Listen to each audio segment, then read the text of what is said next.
Governor को सलाम पेश करता हूँ, जम्मू कश्मीर के गवर्नर को, कि जो उनकी सरकार थी मनोज सिन्हा जी की, मैं उनको सलाम पेश करता हूँ कि उनके होते हुए हमको कोई भी दिक्कत नहीं आई। इसमें और श्रीनगर वाले में ज़मीन आसमान का फ़र्क है। हम लोगों को 6 महीने भेड़ बकरी की तरह राशन डाला जा रहा है, हम लोग बिल्कुल बंद हैं। आज तक अभी बर्फ पड़ी नहीं है, हमारी गाड़ियाँ 2 बजे यहाँ से छोड़ते हैं। और यहाँ पे बॉर्डर इलाका है, यहाँ पे 3-4 बार ऑलरेडी वेरिफिकेशन हमारे राशन कार्ड हैं गरीब लोगों के, ये इनकी हो चुकी है। ये बॉर्डर इलाका है, डिस्ट्रिक्ट को बड़ा पूरा बॉर्डर है। इसके साथ हमारे कैरन भी आ रही है, उसको हमारे हमारे इसके लोग हैं, उड़ी के लोग हैं हमारे। ये जो बॉर्डर इलाके के लिए ऑलरेडी गवर्नमेंट ने आज से नहीं, आज से पहले कई सरकारें गई, उन्होंने ऑलरेडी ये इनको BPL APL कैटेगरी में लगा रखा है, क्योंकि ये 6 महीने इलाका हमारा कट रहता है। जहांगीर साहब, जैसे कल फूड सप्लाई की ओर से एक आर्डर इजरा हुआ है जिसमें PHH AAY BPL ration card होल्डरों के लिए एक एफिडेविट इजरा किया गया है कि वो एफिडेविट दें ताकि उनके राशन कार्ड जो हैं वो इस कैटेगरी में रह सकें। तो उस हवाले से सर आपसे जानना चाहेंगे, क्या आपका राय रहेगी? कई मरतबा वेरिफिकेशन हो चुकी है, अब दोबारा से वेरिफिकेशन स्टार्ट की जाए। टेलीविजन हमारे 60,000 उनको परमानेंट करो, जो यहाँ से हमारे रिटायर हो चुके हैं। अब DP जो वो PDD महकमे के जिसकी बात कर रहे हैं, ये उनसे काफ़ी लोग जो हैं रिटायर हो चुके हैं। ज़्यादा से ज़्यादा 1,1500 आदमी उसमें टोटल होगा जो पुराने हैं। अब नए को भर्ती करो, जो जगह खाली हो चुकी है। मंजूर साहब, आपका मैं दिल की गहराइयों से बहुत बहुत शुक्रिया अदा करता हूँ। आपने अपना कीमती टाइम निकाल के हमको अब सौंपा, मैं इसके लिए आपका शुक्रगुजार हूँ। गुजारिश ये करता चलूँ कि हुकूमत बने हुए तकरीबन 1 साल से ऊपर हो चुका है। हुकूमत हर महज पे फैल हो चुकी है, क्योंकि जिस वक्त इलेक्शन चल रहा था, हमारे जो आज रियासत के वज़ीर आला हैं उमर अब्दुल्ला साहब, उन्होंने कुछ वादे किए थे आवाम से, और उन्होंने जब अपनी दस्तार लोगों के सामने रखी, अतार के ऐसे कहा लोगों को कि मैं आपसे एक बार भीख फिर मांगता हूँ कि एक बार मुझे आप हस्तेदार दे दो, मैं आप लोगों के काम करूँगा। तो लोगों ने उस दस्तार को वोट डाल दिए, लोगों ने अच्छी मेजॉरिटी में रियासत का वज़ीर आला बना दिया। बनाने के बाद जब हमारे रियासत के वज़ीर आला अपनी कुर्सी में बैठ गए, जब वो काम करने में नाकाम हो गए टोटल, उन्होंने जो लोगों के साथ वादे किए थे कि मैं आपको 12 सिलेंडर दूंगा साल के, उसके बाद उन्होंने बोला था मैं 200 यूनिट बिजली आपको दूंगा और राशन में आपको फ्री दूंगा। तीनों चीज़ें जो उन्होंने कहा था, और उन्होंने ये कहा था कि जो स्मार्ट मीटर लग रहे हैं ये बिल्कुल गलत है, ये नहीं लगने चाहिए। ये रियासत के वज़ीर आला साहब का हुक्म उस वक्त बिल्कुल आलानिया तौर पर उन्होंने हर जलसे में हर जगह कहा है। हमारे करना में भी ऐसी बातें उन्होंने की, और उनकी मुकद्दर में था तो रियासत के वज़ीर आला बल्कि अच्छी मेजॉरिटी के साथ उनकी हुकूमत बैठ गई। जब बैठी तो काम करने में नाकाम साबित हुए। ना उन्होंने 12 सिलेंडर दे सके लोगों को, ना उन्होंने लोगों को चावल दे सके, और ना उन्होंने लोगों को बिजली 200 यूनिट मुहैया करने लगे। अब ऊपर से वो कानून लागू करने लगे। जब हाथ में कुछ नहीं रहा, उन्होंने काम लोगों को नहीं कर सके।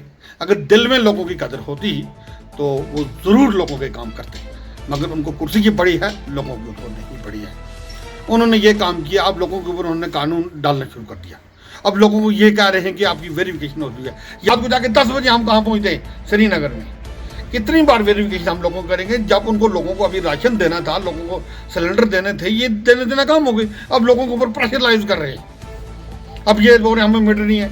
कल मैंने सुना कोई अपने मीडिया वाला एक बता रहा था श्रीनगर से, अपना सोहेल साहब, अंबर सोहेल, वो कह रहे थे कि अभी सरकार कह रही है जी जो PDD वाले लोग हैं वो जाएं लोगों के घर में तलाशी करें, पावर का लोड कम करें। यार पहले उनको ये देखना चाहिए कि आज तक अभी जो हमारे खंभे लगे हैं वो पूरे खंभे नहीं लगे हैं। लोगों ने अभी पेड़ों के साथ बांधी हैं तारें। अभी तो हमारे इलाके में तारें भी नहीं लगी हैं। हमारे इलाके में ऐसे अभी पोल सरकार ने दिए नहीं हैं जिनके लिए सरकार बड़े बड़े दावे कर रही है। सरकार को ये सोचना चाहिए, पहले ग्राउंड में सरकार काम करना चाहिए। अब जब सरकारों को देने की बारी आई, हमारे ये लड़के जो टेलीविजन लड़के हमारे इसके PDD वाले हुए, तो इन्होंने बेचारे दिन रात काम करते ही काम को क्या करेंगे? ये पोल तो लाके खुद नहीं गाड़ सकते हैं जब पोल पिछली सरकार नहीं दे रही है, तारे सरकार नहीं दे रही है। अभी ऐसे पेड़ों के साथ तारें लगी हैं। हमारा इलाका फार फ्लंग एरिया है। इस वक्त दिन में इतनी कटौती रहती है, पावर बिल्कुल नहीं है। नाम निहाल पावर आ रहा है, आधा घंटा 1.5 घंटा पावर चलता है, उसके पावर कट हो जाता है। अगर थोड़ी सी बारिश आ गई, हमारी साधना टॉप पे 11,000 बुलंदी फुट पे है, वो बहुत बड़ी ऊंचा है, पहाड़ है वो, उसके बाद थोड़ी सी अगर बारिश मामूली गिरती है तो हमारा इलाका जो है इलाका कट हो जाता है करना का। फिर सुना मैंने आपके कहने से अभी मैंने सुना कि गवर्नमेंट ये कर रही है। गवर्नमेंट को ऐसे काम नहीं करने चाहिए। मैं उमर अब्दुल्ला साहब से गुजारिश करूंगा, हमारे रियासत के वज़ीर आला हैं, कि ऐसे काम मत करो। जो लोगों से वादे किए हैं वो गरीबों के वादों को पूरा करो। सिलेंडर उनको एक दे दो, जो आपने बोला हर महीने में दूंगा। उस लोगों ने ये नहीं कहा था उन्होंने कि ये BPL है, ये AY है, ये APL है। ये उमर साहब ने नहीं कहा था। उमर साहब ने यह कहा था कि मैं आप लोगों को ये सिलेंडर दूंगा। अब जब सिलेंडर देने की बारी आई तो नाकाम हो गए। अब चावल देने की बारी आई, अब वेरिफिकेशन करो। कौन सी वेरिफिकेशन है यहाँ पे? जो लोग जिन्होंने सरकार, पहले भी सरकारें थी जिन्होंने यहाँ पे दिए, वो बेवकूफ मत है जो आपने ऊपर बैठे थे। ये आप कौन से ये वादे कर रहे हैं लोगों के साथ, धोखे वादे कर रहे हैं। नाकाम हो चुके हैं यहाँ पे। इनको चाहिए कि इलाके की तरफ देखना। हमारे यहाँ की बहुत बुरी हालत डिस्ट्रिक्ट को बड़ा पूरेगी। मैं डिस्ट्रिक्ट आप भारतीय जनता पार्टी का वाइस प्रेसिडेंट हूँ डिस्ट्रिक्ट को बड़ा में। मैं गुजारिश करूँगा LG साहब से, इसमें मुदाखलत करें कि लोगों के ऊपर ऐसी नाइंसाफी मत करें। अब ये कह रहे हैं, सुना अभी मैंने कि एफिडेविट मांग रहे हैं किसी के पास 9 कनाल ज़मीन है। ये इनको होश से नाखल लेना चाहिए। करना के अंदर किसी वाइज फैमिली के पास 9 कनाल ज़मीन नहीं है। ये श्रीनगर नहीं है, ये सोपर नहीं है। देखो बैंक कह रहा है कि 1 रुपये भरो गाड़ी ले जाओ, बैंक उसके पास कैश मांगता है। गाड़ी है आपके पास, मैं इसको एक्सेप्ट करता हूँ, कोई ऐसी की बात नहीं है, मगर गाड़ियाँ महंगी है ना, वो तो लाएंगे कहाँ से? ये दिन में हमारी गाड़ियों को काम भी नहीं है। आज गाड़ियों का काम टोटल खत्म हो चुका है, काम नहीं है गाड़ियों को। तो गाड़ी बैंक का पैसा भरेगी या सरकार को भरेगी? किस चीज़ को भरेगी? उनको जो कागज रिन्यू करने पड़ते हैं उसके लोगों को पैसे नहीं है। हमारे ड्राइवर भाइयों को दिन भर रोड बाद दिन में ऊपर नीचे करता खाते हैं रोड पे, तो इनको पैसा नहीं है। पैसा कहाँ से आएगा? इतना बड़ा सिटी यहाँ पे नहीं है, ये जम्मू नेशनल हाईवे नहीं है, 44 नेशनल हाईवे नहीं है, वहाँ पे पैसा कमाया जाता है। ये इलाका बहुत, हमारा जो इलाका है ये बिल्कुल कट इलाका है, फार फ्लंग एरिया है। इनको ऐसे काम नहीं करना चाहिए। इनको काम ये करना चाहिए, जो पुराने हैं बेचारे 8-9 हज़ार देने वाले दिन का 300 मिलता है, उनको परमिट करो, उनके बारे में कोई सोचो। ये बहाना बनाना छोड़ दो। अगर सरकार नाकाम हो चुकी है तो इनको इस्तीफा दे देना चाहिए। जब यहाँ पे गवर्नर राज था तो उस वक्त बहुत अच्छा काम कर रहा था तब सबका, जम्मू एंड कश्मीर का। मैं उमर साहब से भी गुजारिश करूंगा, अगर नहीं चल सकती है सरकार तो आप इस्तीफा दे दो। उससे बेहतर है हमको गवर्नर राज के, किस लिए कि हमको काम तो होंगे हमारे, हमको कोई तंग तो नहीं करेगा। फिर हमको हर चीज़ जो है वो मिलती है, टाइम बाय टाइम मिलती है। हर आदमी हमको, हर ऑफिसर 24 आवर्स हमको रेडी हालत में रहता है। आज तो सब सोए हुए, कोई काम करने में तैयार नहीं है। कितना टाइम हो गया हमारा एज्यूम करना यहाँ पे नहीं है। एजीम साहब यहाँ पे नहीं है, तकरीबन 3 महीने से हमारी सीट खाली है। जो उसके काम पेंडिंग पड़े हैं उसके काम कौन करेगा? ऐसे काम करने चाहिए। जैसे कि हमारा यहाँ के MLA साहब हैं, MLA साहब को ये सोचना चाहिए हमारा एजीम साहब नहीं है। वो आपने वो CDF के पीछे पड़ा है, मैं किसको दे दूँ किसको ना दे दूँ। अरे यार CDF आते जाते हैं, आज आप MLA हो कल नहीं होगे।